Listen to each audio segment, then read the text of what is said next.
How's it going, guys? This is TacTixHD here bringing you the NHL 13 roster update. This update, guys, is post trade deadline, so all the trades have been made. This update is only player movement. Unfortunately, the EA didn't edit any of the overalls of players, which I think they should have. A lot of players' overalls need to be changed.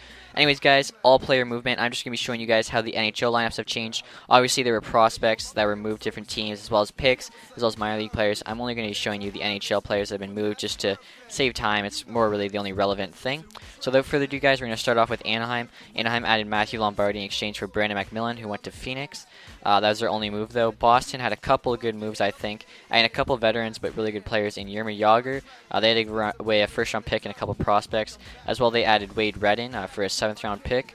Buffalo traded away Jason Palmville, got a first-round pick in this year's draft back, a second-round pick in next year's draft, and a couple of good prospects. One of them is actually on their NHL team, and that is right here, Johan Larsson. Minnesota is able to make that deal because they already have Granlund, so they didn't really need Larsson, or at least that's how they felt. Calgary obviously lost to Ginland. Bouwmeester got back 2 first-round picks and prospects. Unfortunately, I don't think any of their prospects are actually on the Calgary team. Carolina traded away UC Jokinen for a 7th-round pick. Don't believe they made any other deals that affected the NHL roster. Chicago made a minor deal. They added Michael Handzus. He'll be a pretty good 4th-line center. I think they only had to give like a 6th or 7th-round pick for him. Colorado traded away Ronald Byrne to Toronto for a 4th-round pick. That was all they did. Columbus, guys, making the biggest trade of the trade deadline, adding Marian Gaborik for Derek Brassard, Derek Dorsett, John Moore, and a 6th-round pick. That's huge. Columbus is actually, worth using now in NHL now that they have Gaborik. As well, guys, they made another move. They added Blake Como. That's also another player Calgary traded away. Forgot to add that. And I think they added one other player, but oh yeah, they added a goalie, but obviously, yeah, he's a minor league goalie. Oh, jeez, yeah, they added a minor league goalie from Pittsburgh, and they also traded away Steve Mason for Michael Layton and a 3rd. It's just kind of basically telling Bobrovsky that, he's their starter. He's been playing really well, and they can afford to give up Mason. I think, kind of sucks for Mason. He had a really good rookie year, and then, kind of went downhill for him. Dallas traded away Jaromir Jagr, obviously. They also traded away Derek Roy.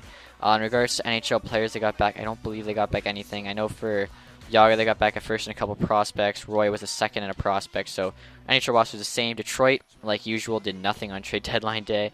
Edmonton made one minor move. They added Jared Smithson. Right wing in this game, but a center in real life. As you can see, 74 overall, but 85 faceoffs. Florida, I think, didn't do anything on trade deadline day. LA, they made one move. They traded a couple of 2nd-round picks away for Robin Regeer. Their defense could have used a little bit of work, and I think they made a nice move there. Minnesota made another really big move after signing Parise and Sutter last offseason. Trade deadline added Jason Palmville, Buffalo's captain. So they added 2 captains and an alternate captain in total there with those 3 players. And as you can see, 3 of their 4 best players were added in less than a year. They had to give up a 1st, a 2nd, the one prospect who I showed you guys on Buffalo, as well as another prospect. But, I mean, that was a really big move, I think, for them. Montreal stayed put. Nashville traded away Martin Erat and a prospect for Philip Forsberg. Philip Forsberg, though, a really good prospect. In GM mode, I think he's got 4 or 4.5 star potential. And they also traded away Scott Hand to San Jose. New Jersey, they made a one move pre-deadline. On deadline day, they added Steve Sullivan for 7th, and then a little bit before the deadline, they added Matt D'Agostini. So a couple, pretty good 3rd or 4th line wingers there. New York Islanders, don't believe they made any moves. There's a lot of speculation about Mark Streit, but they decided not to do anything. New York Rangers, guys, obviously no longer have Gaborik, but they did actually trade a couple 2nd-round picks away and a 3rd-round pick for Ryan Clough. As well, in the Gaborik deal, they got Derek Brassard, John Moore, and Derek Dorsett. So, I mean, I don't know. I think they kind of lost out on Gaborik there. They could have got more, but I guess they felt they wanted to get like a tougher team. As well, him and Torts kind of didn't really see eye to eye. Ottawa made a pretty big deal. It was probably the biggest deal before the Gaborik and Palmville deal. That was trading Ben Bishop for Corey Conacher. Corey Conacher's having a really good deal as well. With all the injuries Ottawa has, I think he'll really add some offense to their team.